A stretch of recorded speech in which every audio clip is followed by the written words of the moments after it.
Hey, Dennis Tubbergen here with another video market analysis. Today is Thursday. It is March the 8th.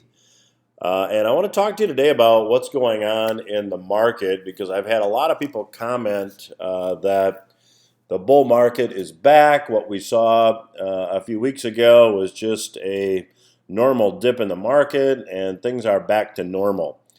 Well, I would say to those comments, not so fast, and I want to show you why today. I'm going to start by pulling up a chart here of the exchange traded fund DIA that tracks the Dow Jones Industrial Average.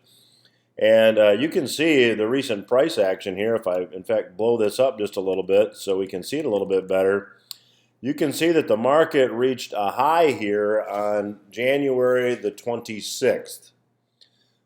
The market then had a pretty big decline. You see this lizard bottom here. And again, this is a daily chart.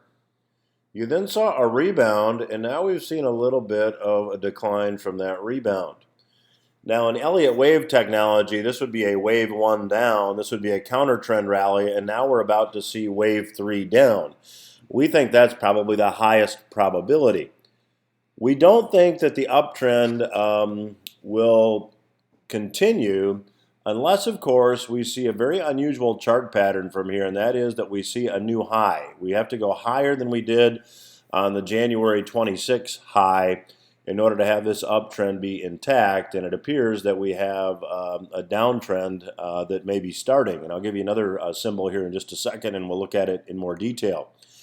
The other one I'll show you is an ETF that tracks the NASDAQ. This is QQQ. Again, I'll blow it up a little bit for you here. And you'll notice that here we've got a lot stronger rally. But if you take a look at the high that was made here in QQQ, it was 170. And we didn't quite exceed that high. We got back almost there intraday. We're almost there again. We're going to have to see the high that was made back here in the markets also on January the 26th. We're going to have to see that exceeded, and the market is trying. But at this point, we have to say that the trend is down. Now, one other indicator that we'll take a look at, and this now I'm switching from a daily chart, which is what I just showed you on QQQ and DIA, to a weekly chart. Every bar on this chart represents 1 week of price action. And again, we're on DIA, and the two lines you see on the chart here are moving averages. If you're not familiar with a moving average simply takes the value of the market over a period of time and averages it. So if you take a look at this light blue line, this is a 5-week moving average. To plot that line, we just take a look at the market closing values over the last 5 weeks, add them together, and divide by 5. Essentially, it's just an average of prices. So that blue line is the market's average consensus of value over the last 5 weeks. The purple or lavender line there, depending on how you see colors, is a 15-week moving average. It's calculated just the same way. We take the closing values over the last 15 weeks, add them together, and divide by 15. This is the market's consensus of value over a 15-week time frame rather than a 5-week time frame. So it's a longer term look.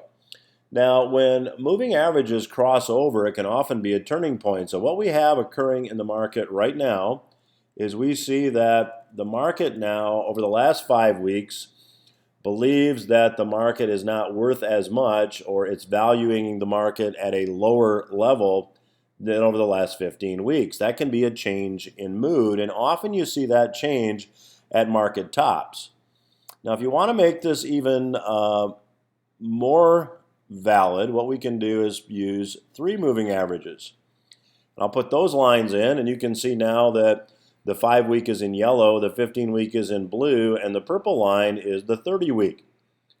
Well, in order for an uptrend to be solid, you want all these moving average lines to be actually working the same way, and crossovers often indicate that the trend is going to change.